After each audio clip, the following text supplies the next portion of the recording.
दोपहर का समय था। शर्मीली बार बार दरवाजे पर अपने पति पुट्ठा की राह देख रही थी। समझ में नहीं आता कि कहाँ चले गए ये। दोपहर को पकाने के लिए मूली मंगाई थी, मगर शायद इन्हें समझ ही आया होगा कि रात के पकाने के लिए मूली मंगाई है। तभी वहां पुट्ठा आ पहुंचा। तुम खाली हाथ आए हो, मूली कहाँ है? मूली वो तो तुम्हें खेत में मिलेगी। बकवास मत करो, मैंने तुमसे दोपहर के पकाने के लिए मूली मंगाई थी, कहाँ है? झूठ मत बोलो शर्मीली, तुमने ही तो मुझसे कहा कि जाओ थोड़ा सा टहल कर आओ। तुम्हें टहल कर आ गया। मेरी तो किस्मत फूट गई। जिस दिन मेरी तुमसे शादी हुई, कुछ देर बाद तुम ये भी भूल जाओगे कि मैं कौन हूँ। उसके बाद ये भी भूल जाओगे कि तुम कौन हो। इससे पहले कि मैं भूल जाऊं कि मैं तुम्हारी पत्नी हूँ, इसी वक्त यहाँ से निकल जाओ। जी मालकिन, अगर आप मुझे निकलने को कहती हैं तो मैं निकल जाता हूँ।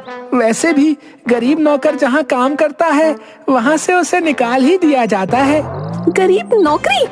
तुम किसकी बात कर रहे हो? अरे मैं अपनी बात कर रहा हूँ। मैं बिरजू तुम्हारे घर पर साफ सफाई का ही तो काम कर रहा हूँ ना। पुट्ठा की बात सुनकर शर्मीली का दिमाग बुरी तरह से खराब हो गया। वो समझ चुकी थी कि पुट्ठा अब भूल चुका है कि वो पुट्ठा है। निकल जाओ यहाँ से और दोबारा यहाँ मत आना। शर्मीली की बात सुनकर गांव से पुट्ठा निकल गया और दूर एक खेत में जाकर अपने आप से बोल उठा, अब मैं कभी भी इस गांव में लौटकर नहीं आऊंगा। हाँ। सुबह का वक्त था। कासगंज में ठंडी ठंडी हवा चल रही थी। गबरू एक चाय की दुकान पर बैठे हुए ठंडी ठंडी हवा का आनंद ले रहा था। अरे चाय वाले भैया, अरे एक कप चाय पिला दो। गबरू, अगर तुम चाय की जगह दूध पीते तो शायद नाटे से लंबे हो जाते। भैया कितनी बार कहा है कि मेरे छोटे कद को लेकर जो है मुझसे बात मत किया करो। बता रहे जल्दी से चाय बना दो वरना कंटाप धर देंगे। बता रहे। दुकानदार ने गबरू को चाय दे दी। तभी दूर से बूढ़े पति पत्नी एक सुंदर लड़की के साथ गबरू के पास आकर खड़े हो गए। बूढ़ा व्यक्ति गबरू से बोला, क्या तुम बता सकते हो कि कासगंज में पुनिया चाचा का घर कहाँ है? पुनिया चाचा? पुनिया चाचा से भला तुम्हें क्या काम है? क्या कीजिएगा? अरे तुम्हें तो पता ही है कि पुनिया चाचा का बेटा कासगंज में सबसे ज्यादा कमाता है और देखने में बहुत ज्यादा सुंदर है। मैं अपनी बेटी के रिश्ते के लिए पुनिया चाचा के घर पर आया हूँ। गबरू सुंदर लड़की को देखकर खुश होते हुए बोला, क्या इन्हीं के लिए पुनिया चाचा के लड़के से बात चलाने आए हैं आप? हाँ, ये मेरी बेटी है। मैं इसी के रिश्ते की बात करने आया हूँ। तो आपको पुनिया चाचा के यहाँ जाने की क्या आवश्यकता है बताइए। कासगंज में एक और भी सुंदर जवान लड़का मौजूद है। आप अपनी बेटी की बात उस लड़के से क्यों नहीं चलाते? गबरू की बात सुनकर बूढ़े व्यक्ति की पत्नी बोली, कमाल है, हमें तो पता ही नहीं था। अगर ऐसी बात है तो फिर हमें उसका पता भी बता दो, हम एक बार उसे भी देख लेंगे। आप जो है उसे देख रही हैं। मैं तुम्हारी बात का मतलब नहीं समझी। अरे तुम्हारे सामने इतना सुंदर बांका नौजवान बैठा हुआ चाय पी रहा है और तुम्हें दिखाई नहीं दे रहा? अरे मैं अपनी बात कर रहा हूँ भाई। गबरू की बात सुनकर बूढ़ी औरत का चेहरा क्रोध से तमतमा गया। उसने एक जोरदार चांटा गबरू के गाल पर जड़ दिया। आईने में कभी अपनी शक्ल देखी है तूने? 1.5 फुट से ज्यादा का नहीं है तू, और मेरी बेटी पूरे 5 फुट की है। जा जाकर अपने लिए बोनी तलाश कर। चाय की दुकान पर बैठे सभी लोग गबरू का मजाक उड़ाने लगे। गबरू क्रोधित होते हुए अपने आप से बोला, इतनी भारी बेइज्जती? ये चाय का दुकानदार जब तक कासगंज में मेरी बेइज्जती का ढिंडोरा नहीं पीट लेगा तब तक इसे खाना हजम ही नहीं होगा। मुझे अब कासगंज में रहना ही नहीं है। गबरू गुस्से से कासगंज छोड़कर चला गया। गबरू गुस्सा होकर काफी दूर निकल आया। तभी उसका पैर किसी के पैर से टकरा गया। गबरू गिर गया। अरे कौन है यहाँ पर जो सड़क को चारपाई समझ कर सो रहा है? सड़क पर पुट्ठा सो रहा था, जो कि गबरू की आवाज सुनकर उठकर गबरू को देखने लगा। अरे क्या देख रहा है? वो तो अच्छा हुआ कि मैं निकल रहा था। अगर कहीं ट्रक निकल रहा होता तो तेरा तो राम नाम सत्य हो जाता भैया। मुझे माफ कर दो शर्मिली, गलती मेरी ही थी। अरे भैया, कहीं तू पगला तो नहीं गया है? मैं तुझे किस एंगल से शर्मीली दिखाई देता हूँ रे? ऐसा मत कहो शर्मिली, तुम तो मेरी पत्नी हो। भैया, पत्नी और मैं? अरे तेरा दिमाग खसक गया है क्या? कासगंज में वैसे भी सब मुझे नाटा नाटा कहकर चिढ़ाते हैं और तू भी मुझे अपनी पत्नी बता रहा है। इतना कहकर गबरू ने एक जोरदार चांटा पुट्ठा के जड़ दिया। पुट्ठा की याददाश्त वापस आ गई। कौन हो तुम? अब मैं जो हूँ सो हूँ, लेकिन तू कौन है जानता है? तू सड़क पर सो रहा था रे? क्या सड़क पर सो रहा था? तुम्हारा बहुत बहुत शुक्रिया भाई कि तुमने मुझे उठा दिया। अगर कोई वाहन आ रहा होता तो मेरा तो राम नाम सत्य हो जाता। तुम्हारे चेहरे पर उदासी झलक रही है। लगता है तुम भी जमाने के सताए हुए हो। अब तुम्हें क्या ही बताऊं, मैं कभी कभी कुछ बातें भूल जाता हूँ। बस इसी बात से नाराज होकर मेरी पत्नी ने मुझे घर से बाहर निकाल दिया भाई। मेरे कद को लेकर मेरे गांव वाले मेरा मजाक उड़ाते रहते हैं। मैं भी अपना गांव छोड़कर आ गया हूँ। आज से हम दोनों दोस्त हुए।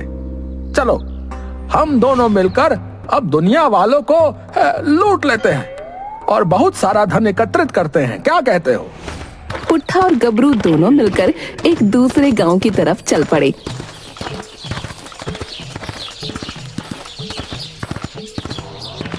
रास्ते में पुट्ठा गबरू से बोला, मुझे तो बहुत तेजी से भूख लग रही है। भैया, भूख तो मुझे भी लगी है, लेकिन पैसे नहीं है। क्या तुम्हारे पास कुछ पैसे हैं? भूख से भला पैसों का क्या संबंध? लेकिन है, जब भूख लगती है तो भोजन खाया जाता है, पैसे नहीं खाए जाते। अरे मूर्ख महाशय, अरे भोजन मुफ्त का नहीं मिलता, पैसों का मिलता है, बूझे कि नहीं? है तुम्हारे पास फूटी कौड़ी नहीं है और मेरे पास भी नहीं है। कोई चक्कर चलाना पड़ेगा। तभी गबरू को एक गांव की सीमा पर एक ढाबा नजर आया। गबरू पुट्ठा से बोला, देखो हम दोनों वहां चलते हैं। मैं उस ढाबे वाले को जो है पटाऊंगा। ठीक है। गबरू पुट्ठा के साथ उस ढाबे के मालिक के पास जाकर बोला,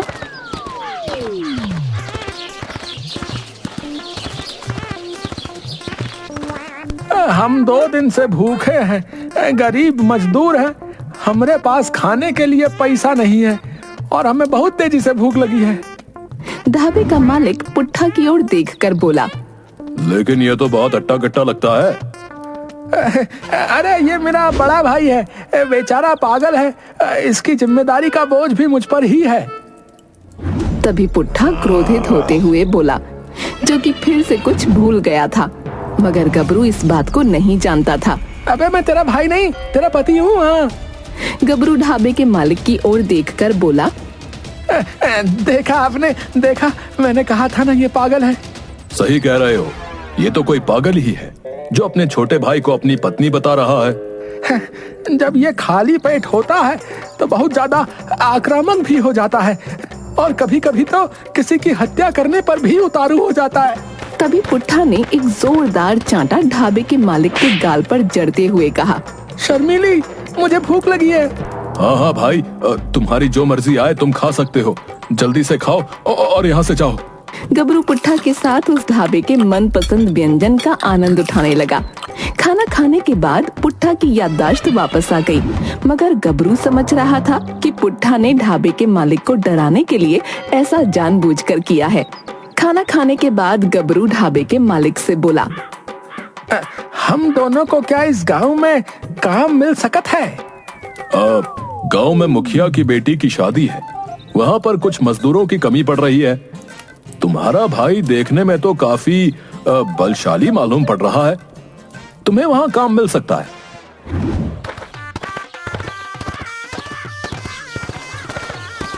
गबरू पुट्ठा को लेकर मुखिया के घर जाकर मुखिया से बोला, हम दोनों भाई दूसरे गांव से जो है आए हैं, हमरे पास पैसे खत्म हो गए हैं, क्या हमें कोई काम मिल सकत है?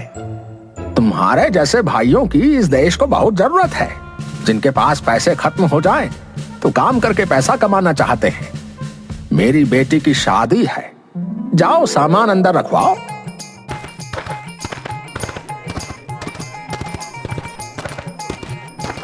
गबरू पुट्ठा के साथ शादी का सामान अंदर और बाहर ले जाने का काम करने लगा। काम करते हुए गबरू पुट्ठा से बोला, वैसे मैंने तुम्हें ढाबे के बाहर खामोश रहने के लिए कहा था, लेकिन तुमने ऐन मौके पर कैसे पागलपन की एक्टिंग की। एक बार को मैं भी दंग रह गया। कैसा पागलपन? अरे तुमने किस तरह से ढाबे वाले के गाल पर चाटा जड़ाता है। लेकिन हम यहाँ पर काम क्यों कर रहे हैं?